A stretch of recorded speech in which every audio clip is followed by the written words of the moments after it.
Aksi penolakan aturan over dimension overload atau odol dilakukan sejumlah supir truk di sejumlah daerah. Supir truk bilang aturan odol merugikan supir karena berdampak ke penghasilan. Supir truk angkutan barang dari Cirebon, Indramayu, Majalengka, dan Kuningan melakukan aksi penolakan aturan over dimension overloading atau odol. Aturan odol dianggap merugikan supir truk karena berdampak ke berkurangnya penghasilan.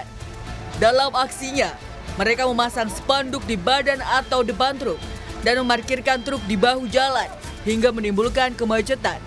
Aksi dilakukan di sekitar pintu masuk gerbang tol Cipali arah Jakarta Jumat siang. Misalnya mungkin kalau muatannya sedikit, ongkosnya juga mungkin nggak menutupi, gitu. Dan mungkin dari pihak yang punya barang juga nggak sesuai ongkosnya. Gitu. Kenapa pemerintah bisa mencabut kembali atau bisa merevisi ya, Pak? Merevisi lah undang-undang tersebut, karena mungkin bagi pengemudi itu sangat memberatkan. Sangat memberatkan. Malang apa? Di Temanggung, Jawa Tengah, supir angkutan barang juga menutup jalan utama Temanggung Kendal pada Jumat siang. Aksi ini dilakukan sebagai bentuk penolakan penerapan aturan odol karena dinilai merugikan supir truk. Kita akan mengurangi muatan. Nah, sedangkan kalau kita mengurangi muatan, otomatis kita penghasilan berkurang, Mas. Juragan ya tetap nggak mau rugi juga.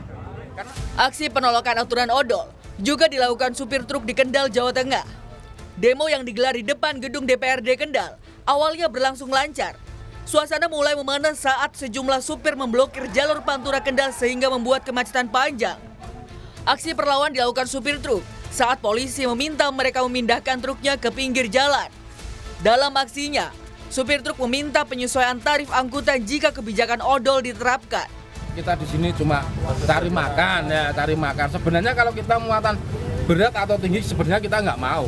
Kita tetap muatan dan standar, terus ringan, nggak terlalu tinggi, ongkosan stabil, sesuai gitu aja. Aksi penolakan aturan odol dilakukan serentak di berbagai daerah. Tidak hanya menyoroti kebijakan odol yang akan diberlakukan penuh pada 2026. Aksi ini juga dilakukan untuk menuntut pemberantasan premanisme di jalan. Tim Liputan Kompas TV.